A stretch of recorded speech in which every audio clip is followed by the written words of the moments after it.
Hello, everybody. So glad that you are here with us again at Manifest the Big Stuff for another life-changing conversation, this time with a super special guest that I am so excited to share with you.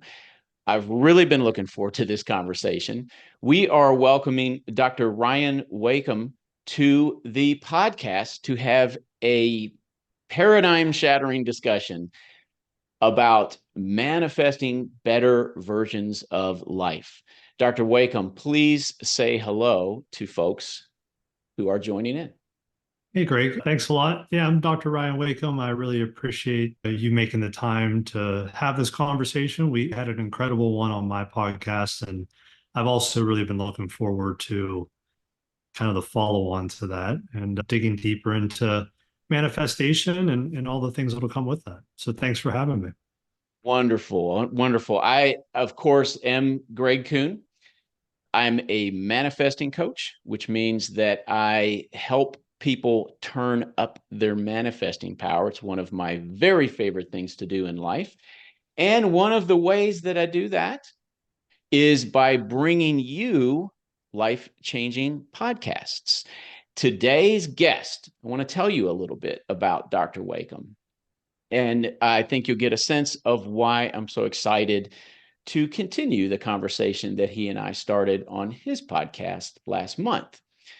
Dr. Ryan Wakim is a board certified psychiatrist and he is an entrepreneur. He was driven early in his career to expand access to life-changing behavioral health care. And he has a passion for and an expertise in the subspecialty of interventional psychiatry. Here are some examples of interventional psychiatry: the use of ketamine and other psychedelics, transcranial magnetic stimulation, and EEG-driven treatment planning. Now, Dr. Wakim got his MD from West Virginia University. He also completed his residency training there, where he finished as the chief resident in 2014. Dr. Wakim co-founded and served as the CEO of a wellness-informed multi-state healthcare system called Transformations. In 2021, Transformations successfully merged with Shore Capital's outpatient mental health platform. And now Dr. Wakim sits as the acting chief medical officer of the Transformations Care Network, where he develops strategic, clinical, and growth-oriented initiatives, all infused with a purpose of changing the standard and stigma of behavioral healthcare. And of course, as mentioned, Dr. Wakim hosts the End Game podcast, where as your end game coach, he teaches us how to exist today, expand into tomorrow, and create our ultimate end game. And the End Game podcast is where Dr. Wakim and I had that powerful conversation about manifesting that we've both referred to, that we're going to continue today. Dr. Wakim, is that a fair introduction? Is there anything else that you need to add? I think that's incredibly fair, Greg. It's certainly better than I did for you. So I really appreciate all the time and the effort there. But no, awesome introduction. Excited for the conversation. Well, as am I. I got to tell you, I wrote down a few notes because I was getting pretty excited preparing for our talk to continue, if you will, our conversation previously. I want us to take a deep dive into the biology, the neurobiology of manifesting, and of course, manifesting better versions of ourselves and life, which is something of interest to every viewer and listener who tunes in to Manifest the Big Stuff. I will say, just to lead into my first question with you, Dr. Wakim, the biology of manifesting, I believe, is a major contributor to and I'm going to put this in air quotes, to the woo status of the subject matter, because the biology of manifesting is really predicated on our limbic system.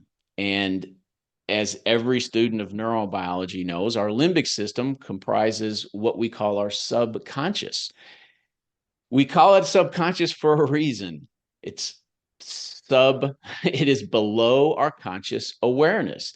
And to really set the stage for us, I just want to, at the risk of oversimplifying it, our brain, we're used to learning about the brain having three evolutionary components, if you will.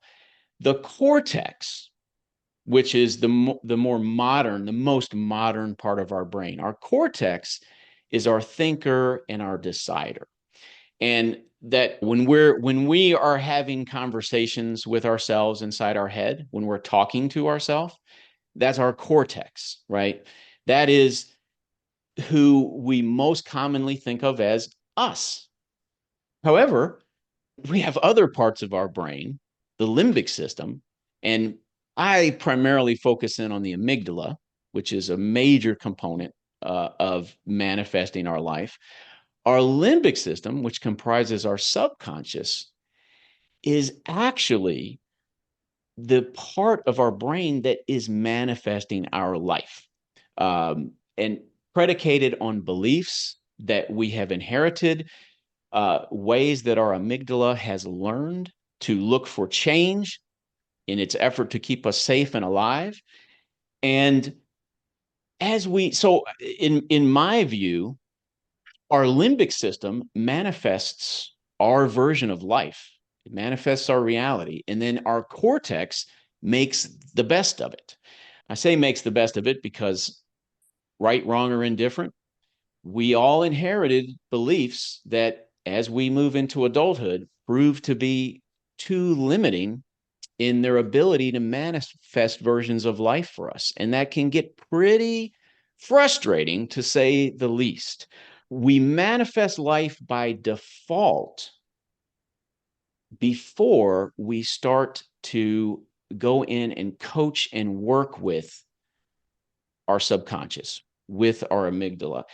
But we do not have to manifest life by default. Not anymore, anyway, as more and more people learn and study how we manifest our life. So, Dr. Wakim, my first question to you is, at what point did you realize that manifesting yourself and your life didn't have to be done by default? And how did that work for you? Yeah.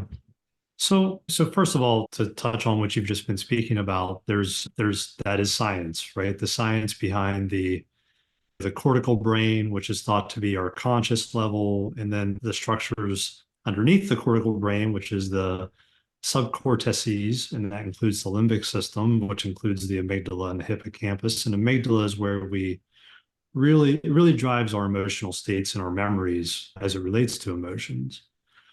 And one of the things we know scientifically is, for instance, someone who's experienced big T or little t trauma, one of the areas of the brain if we were to image it, that we see disruption in function is the amygdala.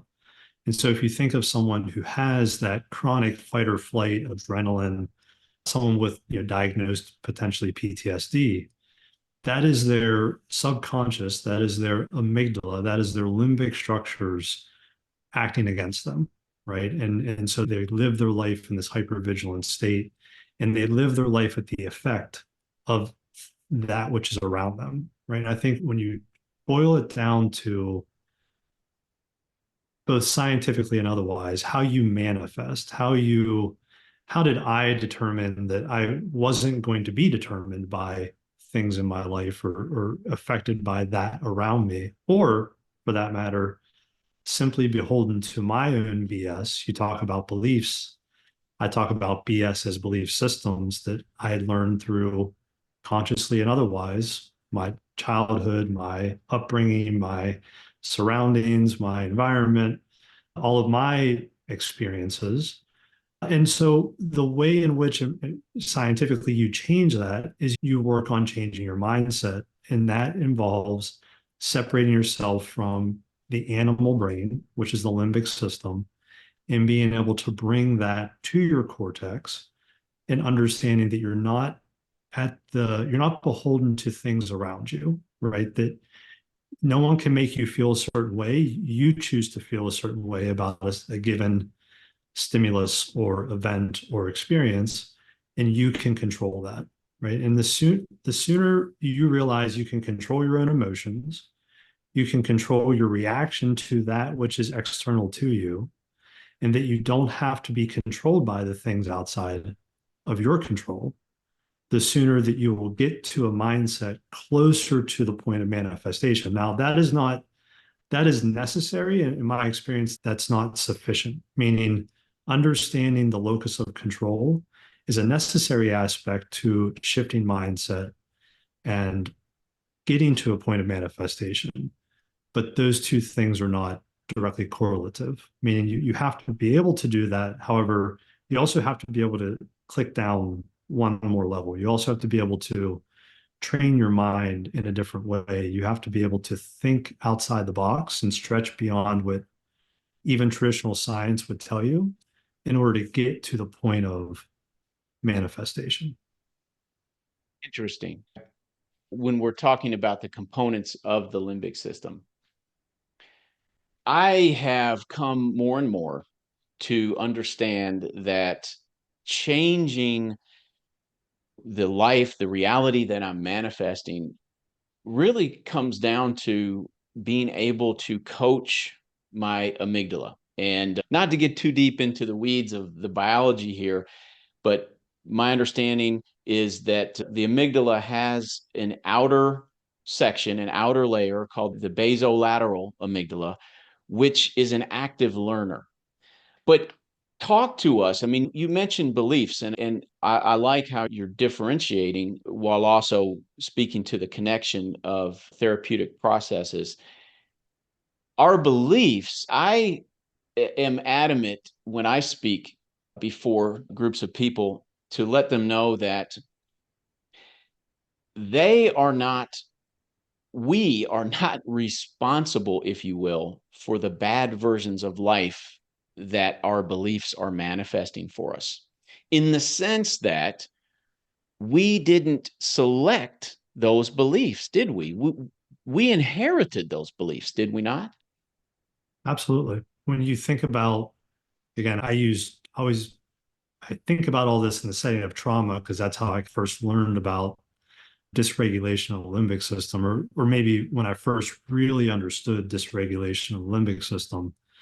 And what we know is if you were to look at someone's amygdala and limbic system and think about when could a brain actually remember something? And if you look at the science, it's about 3 years old, give or take 6 months. However, if you had something incredibly traumatic happen to you at 1.5 years old, it can actually still code and stay coded into your brain at 1.5, even though scientifically we say 3. And so that's a great example of you have no, as a 1.5 year old, heck, even as a 3 year old, you have very little control as to what's being deposited into your brain, right? You have very little control as to how you could maybe shift that experience and think about it a different way or package it in your brain in a more positive light. Candidly, you really can't do that at 3. And so, to your exact point, not until you're 7, 8, 10 years old could you really begin to even scratch the surface of that capability. And so, for everything that happens to you until that time, it was bestowed upon you, good, bad, or ugly. And now it's part of your belief system, right? It is you're viewing your world through that lens because it's the only lens that you know. And a lot of what you know, you didn't go out and ask for. And so if you truly do inherit, now we can get into epigenetics and we could go to I forget the Stanford professor talking about just free will and how this is actually multi-generational. But the point is, you do inherit, even in your own experiences, belief systems that you did not choose, right? Or that you did not comprehend, or that you didn't understand at the moment in time that happened to you. Again, that's without going down the road of epigenetics and generational genetics, which actually there's a lot of science and evidence and power to as well.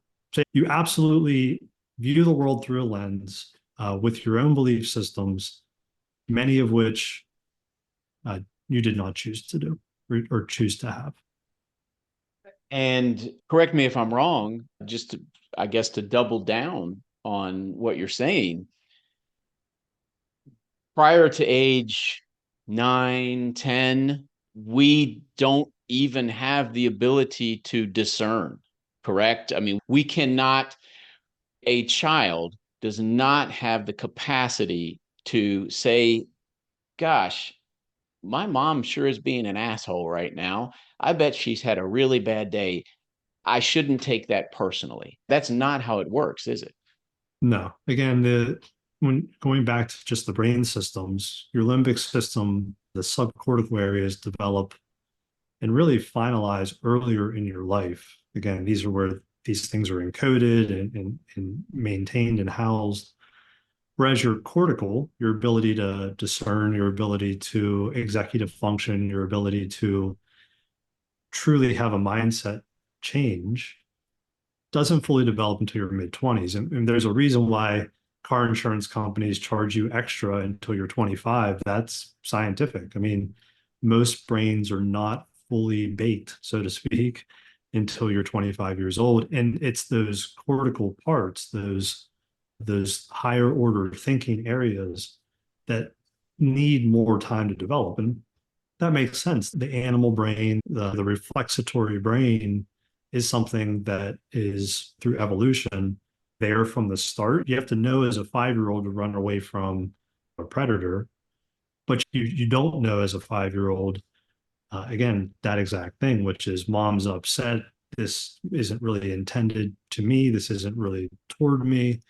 Uh, you're just viewing it through the same lens as there's a predator or there's some fear or some danger.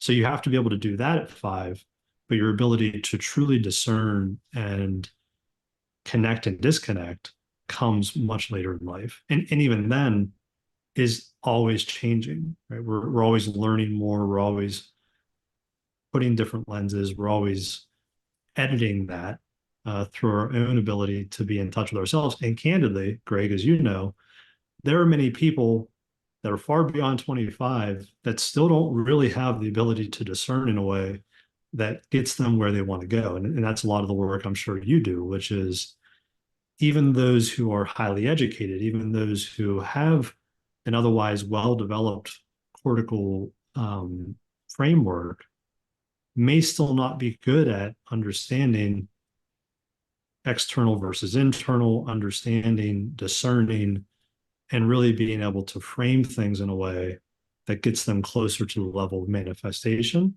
versus depression and anxiety, right? What we're talking about here is I treat every day, and that is those who can't, who haven't been taught or who haven't been able to make that discernment and begin to disconnect and reconnect in the right areas. And of course, I want to say, just to, for the record, that when we're speaking about mental illness and maladies that require a medical intervention, that's not necessarily, of course, the path that I'm speaking to on this podcast. We're talking about, well, let me put it this way. I often use this example, uh, and I'd like you to speak to this and the impact of this. So I'm a 5-year-old, 6-year-old, 7-year-old child, and my mother wants me to be thin. I'm chubby, kind of husky, whatever the nomenclature uses to refer to that in a polite way.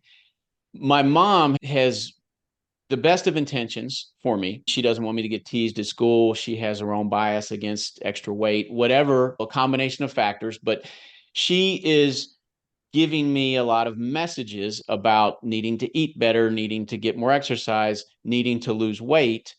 And she's doing her best to convey that in a helpful way. Sometimes she gets frustrated with me. She's got her own hangups. All humans are imperfect. I would never want to demonize parents. I'm one myself, and I'm just as prone to do this throughout my parenting. But somewhere along the way, because my mom resorts sometimes to tough love, she certainly doesn't back down from her expectations because they're coming from the best of intentions. And somewhere along the way, I quickly, the message I get as a child is that when I'm disappointing my mom, that's not okay. And that I need to change myself. I'm not okay. I need to be something different to please her. I need to make sure that I am suitable enough to please important people in my life. Ultimately, that's what I take away from those interactions. And now, as an adult, and I'm in the dating world and I'm get married and we do those things that so many of us do, I now have a far different conscious thoughts about my worthiness, about my desirability and my internal value. And certainly I consciously lean into wanting an intimate, open, sharing, fulfilling relationship. However, because of that belief that I inherited inadvertently from a well-intentioned mom, in my amygdala, in my limbic system, I have this belief that is running the show that says, Greg, you're not good enough just on your own. You've got to please the important people in your life. So I'm now in my relationship with my wife.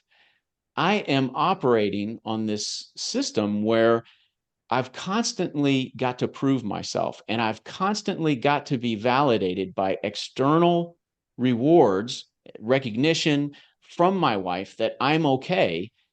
Well, anybody who's been through that kind of a situation, whichever of the seats you were sitting in, that is nothing but a setup for resentments, unspoken expectations, a lot of pain, a lot of heartache. And furthermore, anytime that I'm dependent upon anything outside of me to feel okay, I've created a bottomless pit because that will never be satiated.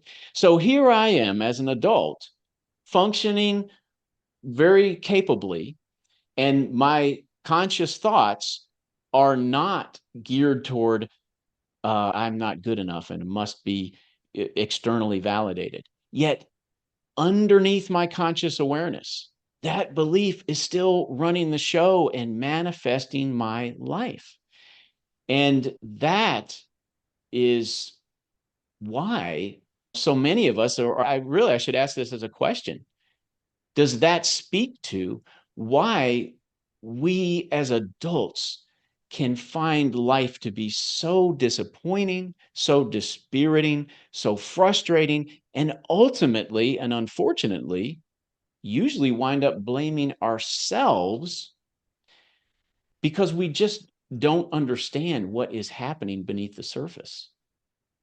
I mean, the answer is yes, Greg. The reality of the situation is, in that forever spiral, as I said, you can be well beyond 25 and still not really maybe be in touch with your own self in a way that puts you in a position to be successful, right? That you're in this never-ending doom loop based on belief systems you inherited or that were thrust upon you consciously or subconsciously, and you've not taken a step back and a breath to think through that, right? And so that goes really deep, and there's a lot there. And obviously, again, as a psychiatrist, that's When it gets to a spectrum level of 0 to 180, and once you pass the 90-degree mark, now we're talking about, maybe you're seeing me in a different capacity. But the reality is it is a continuum, it is a spectrum.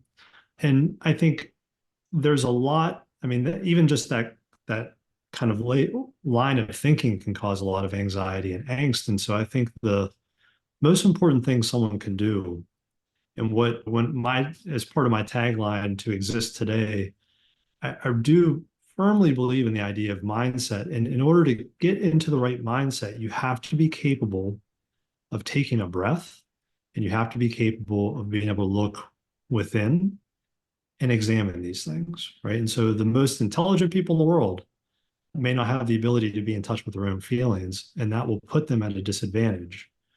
If you could take a breath and look within, whether that's meditation, mindfulness exercises, if there's a pattern you can establish or you can take a breath and realize, then you can begin to do something about that, right? And that might be something that has to be practice and take time. And again, you're not going to just go from someone who's lived their whole life with these subconscious belief systems who's suddenly not going to do that, right? It's not like you just wave a magic wand or snap a finger and all that goes away. But if you can't even take a breath and begin to realize that those patterns exist, or begin to realize that they're disempowering behaviors or belief systems, then you'll never get there, right? So the first step is to, as I say, exist today. And I know you believe this heavily too, which is you have to be able to meditate, be mindful, and take a breath and begin to analyze your own life and your own belief systems and your own processes so you can eventually get to the point. As I said, there are pieces of this that are necessary for manifestation, but many of them are not sufficient in and of themselves, right? And step one is you have to at least be able to be in touch with your feelings and understand your own patterns and get out of your own way. And if you can't even do that, you'll never get to the point of manifestation. But yeah, so go back to your original question. That's 100% true. It's a never ending doom loop. And for me and those I mentor or coach, that is where you have to get into some sort of mindfulness practice or meditation, or you have to be able to calm the mind so you can see deeper within yourself and begin the process of a mind shift and eventual manifestation. I love that, Dr. Wakem. So I let's take this street level for our viewers. I am walking through life. I inherited limiting beliefs, let's define this. I say limiting beliefs, meaning the beliefs that currently reside in my subconscious are proving themselves incapable of manifesting a version of life that is aligned enough with my desires for it. So I'm cruising through life and I have these limiting beliefs, and they are manifesting dissatisfying, frustrating, unfulfilling versions of life. I tend to notice these unfulfilling versions of life in the most important parts of my life, the parts of my life that are just laden with opportunity for fulfillment, like relationships and career and community engagement, spirituality, parenting, those sorts of things. It can almost seem like my subconscious is working against me. It's my enemy because it doesn't care about my happiness. It cares about my safety. It cares about keeping me alive. And so its job is to monitor for any sort of change, any sort of deviation from what it knows. And it doesn't matter whether that change is of a positive nature or a negative nature.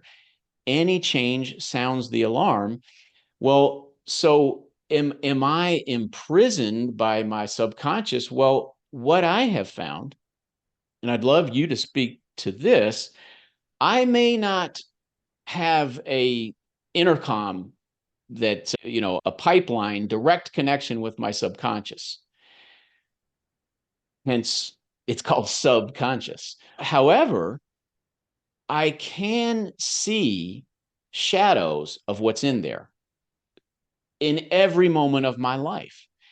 And to take a step back to what you were talking about a moment ago so powerfully, my feelings, the feelings that my life, my reality elicit are breadcrumb trails back to my belief systems. And painful feelings are breadcrumb trails back to limiting beliefs. My feelings are a feedback loop. Is that how have you come to view feelings, and how do you utilize feelings? Of course, and I will say this before I turn it back over. My work has often drawn praise from therapists. I've heard from therapists through the years because I am so adamant about feeling and processing our emotions. For one thing, we can't follow that breadcrumb trail without processing them. We need that information, don't we? Yes. So feelings are your feedback loop. And that's where, as I said earlier, there's actually something called alexithymia. And alexithymia, by definition, is this inability to be in touch with your feelings. So if I were to ask you, how are you feeling today? And you would say, I'm feeling just fine. Meanwhile, you have this grin on or this frown on your face and you have a tear rolling down your eye. And so this emotional disconnect, and actually this can go down a whole other rabbit hole of EQ and emotional intelligence. And that's both internal and external too, how you perceive others and yourself. But the way in which you feel about a situation can absolutely be the breadcrumb back to a limiting belief. And so when I talk about taking a breath or a moment or meditating or being mindful, it is around the idea of examining or processing, why did that thing cause this reaction? Why did that situation or that comment or that TV show, whatever it is, point to an external something. Why did this external something make me feel this way? Right? Because that feeling is a feedback loop. It is a clue back down the road of maybe a limiting belief that exists. And it's, by the way, it's also okay to have a fear, right? I mean, if you truly are, if there is something happening around you that brings you fear, that emotion, may be the right emotion. But if it's disempowering you, if it's not serving you, if it's coming up and other people don't see it or other people aren't feeling that, that's an opportunity for you to take a step, take a breath, and examine, why did this cause that? And the sooner you can connect to your emotions, the sooner you can understand the way things are making you feel, the more likely you are to go down the right path of positive mindset shifting and, again, ultimately manifestation. But it is a feedback loop. It does point us in the direction of some clues. And if you never follow the clues or you never do anything about that, you will continue to have this never ending doom loop. You will continue to feel that way when you shouldn't. And you'll continue, and which will disempower you and not serve you, which will lead to voids and in feelings and voids in purpose and voids in happiness, which again just becomes a never ending loop. So that just enhances your subconscious. That just enhances the next, continues to feed into that. And so the sooner you can identify it and try to break that cycle and then do something different about it, the more likely you'll be successful. Yes, absolutely. I listening to you speak, you reminded me, Dr. Wakem, of I understand. I haven't been to medical school, but my understanding is it's an old joke that the amygdala controls the four F's: fight, flight, freeze, and sex. Yep. So, and when let's talk about what, in terms of manifesting our version of reality, our amygdala senses things that are below our conscious awareness. Our amygdala, for example, can smell the difference between sweat that a human makes by exerting themselves and sweat that a human makes because they're scared. And the amygdala smells that hormonal difference in 4 milliseconds. So way faster than our conscious mind is sensing and interpreting.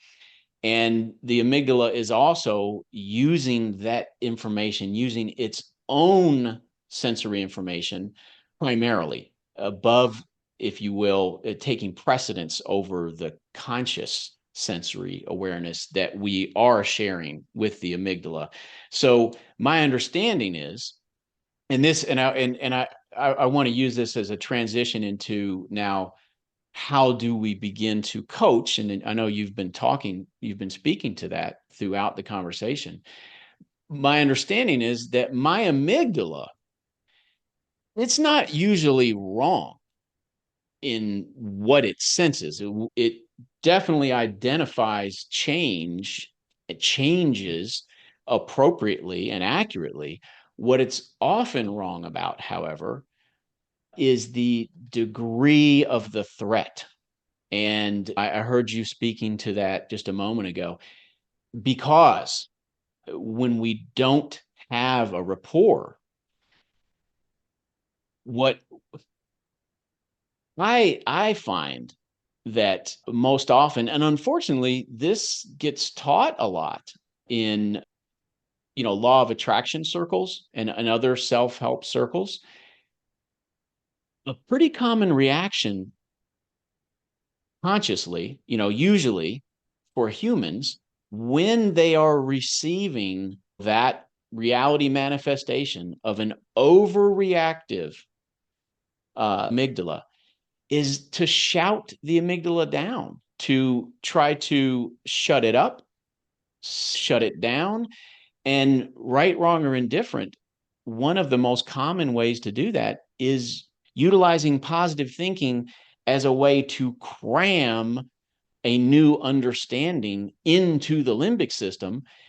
And that simply doesn't work as a change agent in those kinds of situations. It's rather limited, is it not?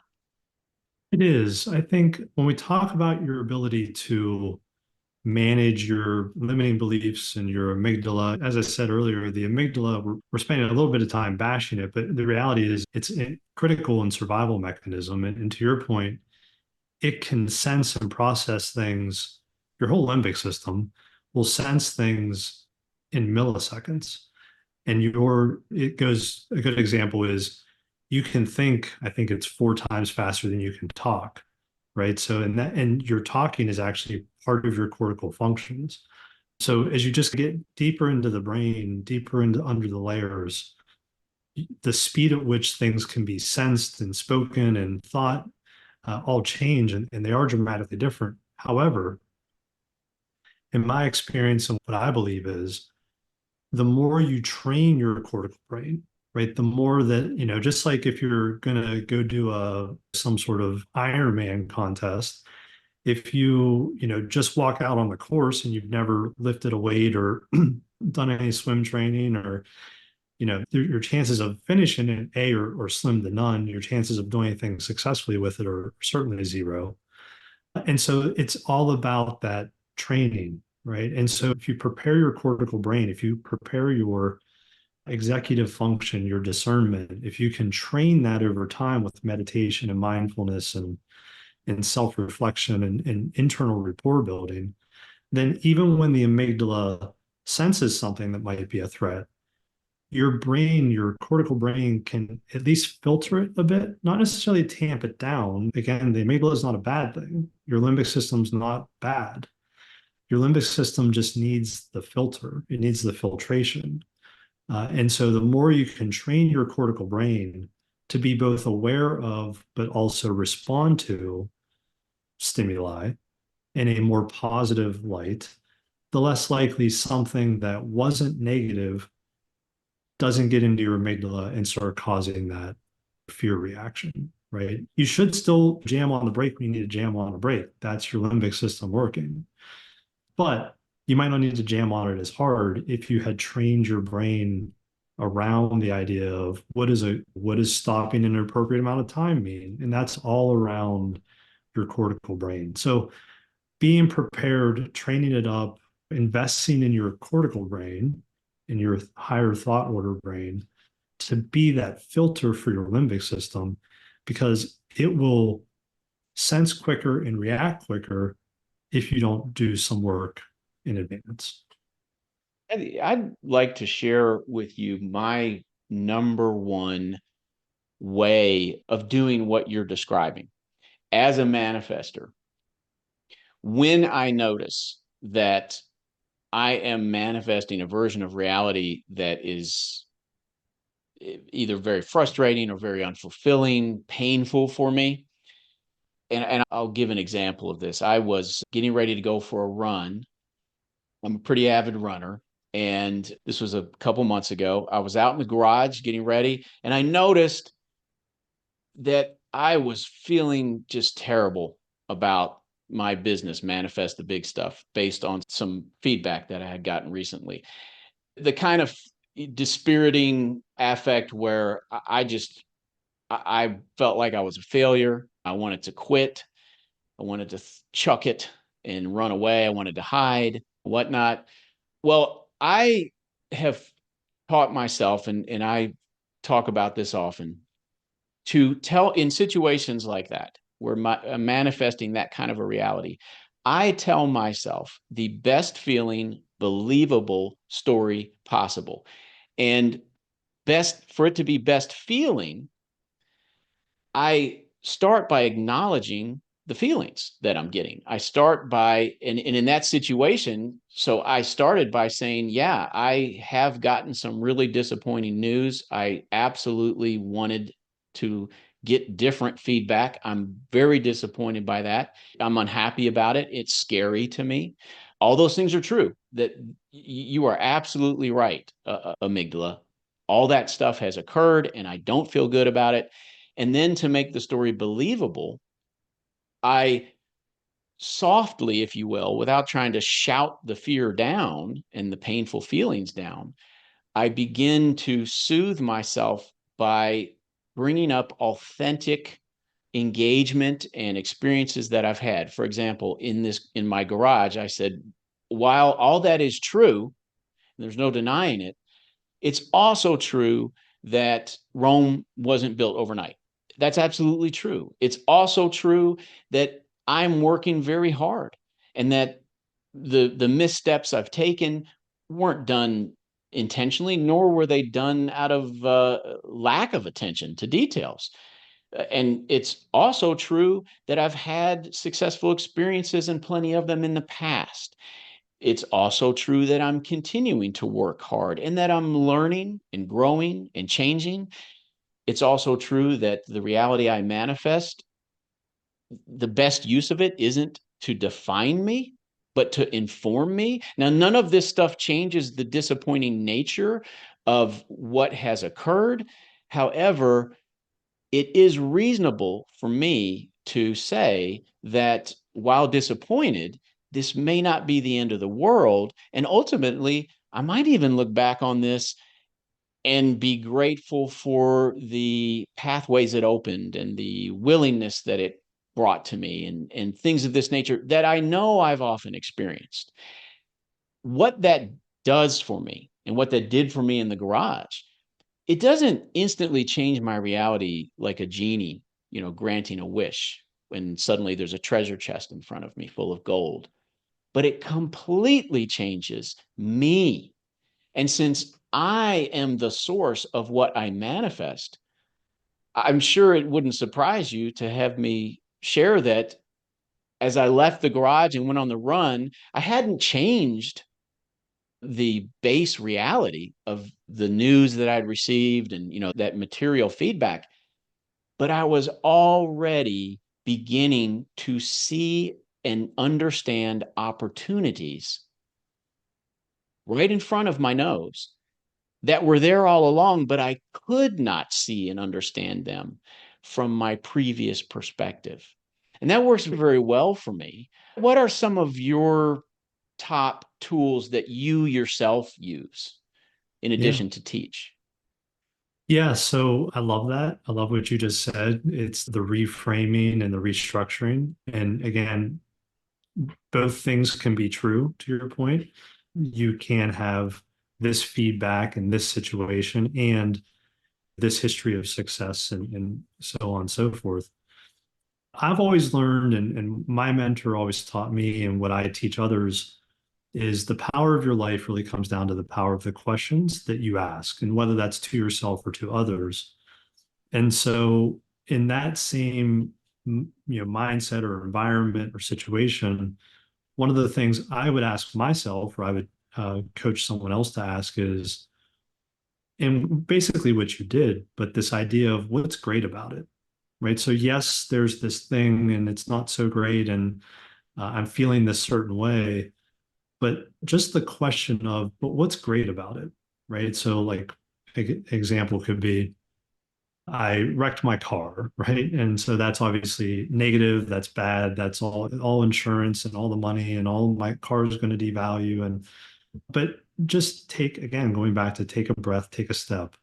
And what's great about this? Well, I'm not life threatened, my life wasn't threatened. I was able to walk away from this situation. Or, hey, I really wanted a new car anyway. This is an opportunity to go get that. Or just that one simple question to break the negative feedback loop and that limbic system taking control.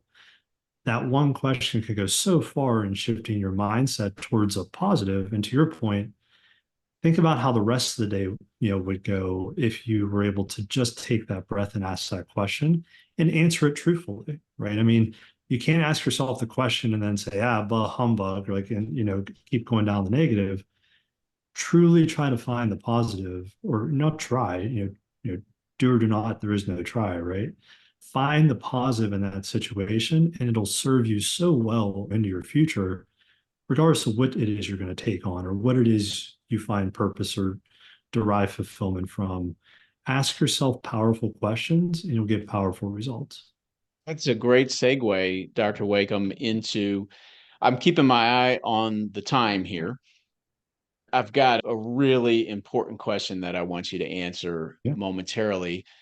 But first, something just as important. Talk to us about the ways that you work with people, the ways that you help people. What are some of the services that you provide, and what are the best ways for people to engage with you and get in touch with you? Yeah. Well, Greg, thanks for that setup there. So, as you alluded to at the top of the hour here, I go by the end game coach. Really, that was born out of when you're going through my bio. When I merged in with Short Capital, I had at the time 6 outpatient group practices I developed. And when I did that, in going through the diligence process, I had 100 plus employees. I had built this from the ground up.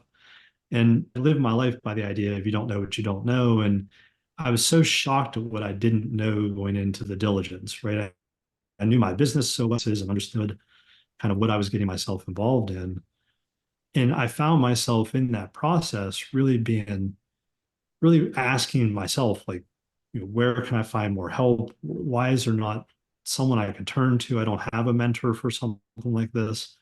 And that's really where the end game coach bore out of. It's this idea of kind of tactically the idea of how you might develop your own end game, both through setting up a business, developing that business, growing that business, and then maybe eventually selling that business. So this idea of an end game being some sort of sale or transition of your business. But as you've heard me say before, I'm also a firm believer that there's the professional, but also the personal side. And so as a psychiatrist, as someone who believes heavily in mindset, I do work with individuals or groups around culture and communication and mindset shifting and just really setting up a successful ecosystem of the mind so you can even be a successful entrepreneur, so you can even get to a possible end game.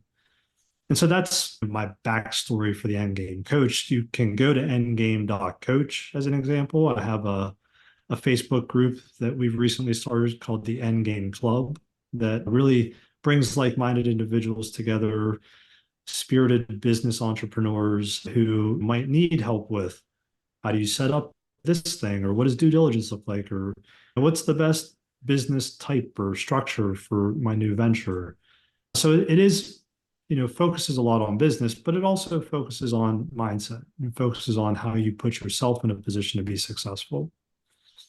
So whether it's through the YouTube channel, my podcast, Endgame Coach podcast, or the Facebook group, would be really great ways to engage. And we'll put those obviously in the show notes here too. But that's how you would engage. And I do, again, offer group coaching, individual coaching, mentorship, whether it's on the business side or the personal side. Wonderful. And that is also a great segue because I can't end our conversation without asking you to speak directly to the audience. Imagine that I am a client of yours, and although, of course, people aren't coming to you saying, Dr. Wakim, teach me how to manifest my life better, that may not be the nomenclature that they're bringing to you. What do you say to me? I'm coming to you and I need your coaching. Obviously, there are parts of my life, whether it's my business or things related to it, that aren't going the way that I want them to. And I've probably gotten myself into a pretty dispirited place, frustrated place. Undoubtedly, I've been trying a lot of different things. I've been trying my best. I've probably sought out expert help. I've read books, watched YouTube videos, talked to friends, whatnot, done my best to manifest this part of my life the way I truly want. I've reached a point where I'm ready and willing to be coached, which we both know. I make sure that I'm actively coached all the time. It's such an important component to a successful life. This person is not in a good place and they're coming to you. Where do you start them? What are the most important things to set somebody onto a better path, to help them get and stay on that better path? Yeah, it really the crux of this whole conversation, which is we have to first dig into almost a bit of a discovery as to why they don't think they're successful, or why they haven't yet been successful, and where they want to go. So again, asking powerful questions, getting to the pain points, getting to the pleasure points, and understanding what drives you. Why do you want to do this? What results are you looking for? Why are you looking for those results? And what's not serving you? So I do, although again, a lot of what I put out there has more to do with just the tactical business side. You can't be a successful entrepreneur if you haven't built from a strong foundation. And to me, as a psychiatrist, that has to be a foundation of an appropriate and positive mindset. And what I often see in individuals who are not as successful as they want to be, who really want to do more, but they just can't get out of their own way to do it, is that they haven't yet done the existing today part, right? And that's actually why I say exist today, so you can expand tomorrow and then create the ultimate end game. Because if you build upon a cracked foundation, the chances that you're not going to turn out being the Leaning Tower of Pisa are pretty small. So you have to start with the basics. You have to get your mindset in the right spot. And from there, good things will come. And that goes to the manifestation piece. Yes, there's mentorship involved with just changing your inflection point, your growth strategy. And I've been there, I've done that. So I'm able to help you on truly the business aspects as well. But again, you often have to start with that positive foundation and ecosystem so that you can eventually get there. And I don't take that lightly, nor do I think you can go where you want to go or be the best version of yourself unless you put that work in on the front end. So, having a target, meeting yourself where you are, and building a foundation to go from there, and making sure that all of those things are authentic, In a lot. based on our own internal litmus test. We don't want to go through the motions. We don't want to slap smiley face stickers on top of empty gas gauges, do we? Correct. Yeah. I'm a big Simon Sinek, find your why. Like if you want to go do X, if you want to have this goal, let's explore why. And let's make sure that's aligned with yourself and your family and all the things you value. Like what are your core mission, vision, and values? so that we can shoot for the stars, but do it in a way that aligns with who you want to be as a person. And that brings us to a wonderful conclusion. I really want to thank you, Dr. Wakim, for your time and for popping the hood for us and laying it all out there. I know we made good on our intention to create something of tremendous value. And I Yeah. really appreciate you being willing to do that with us and for us today. Yeah, Greg, it was a pleasure. Both these conversations have been truly amazing, and I look forward to a continued relationship with you. We'll have to work together on what manifesting that will look like, but very excited to continue the conversation over time and super appreciative for you having me on your podcast. Well, very much reciprocated. And in closing, I want to remind folks, if you haven't joined my Facebook manifesting group, that's a great place to start. And why haven't you? Go ahead and rectify that today. It is called Manifest the Big Stuff with Greg Kuhn, creating our realities together. That's a great place to be so that you can stay abreast and stay in touch and hear all the latest. I can't think of anything more valuable for you to share with me and with Dr. Wakim than your time. You're spending that with us right now, and that is not something we take for granted. I always want to honor that, and I definitely want to thank you for sharing your time with us. So until we get a chance to meet up again, and hopefully that will be very soon, keep believing and keep manifesting.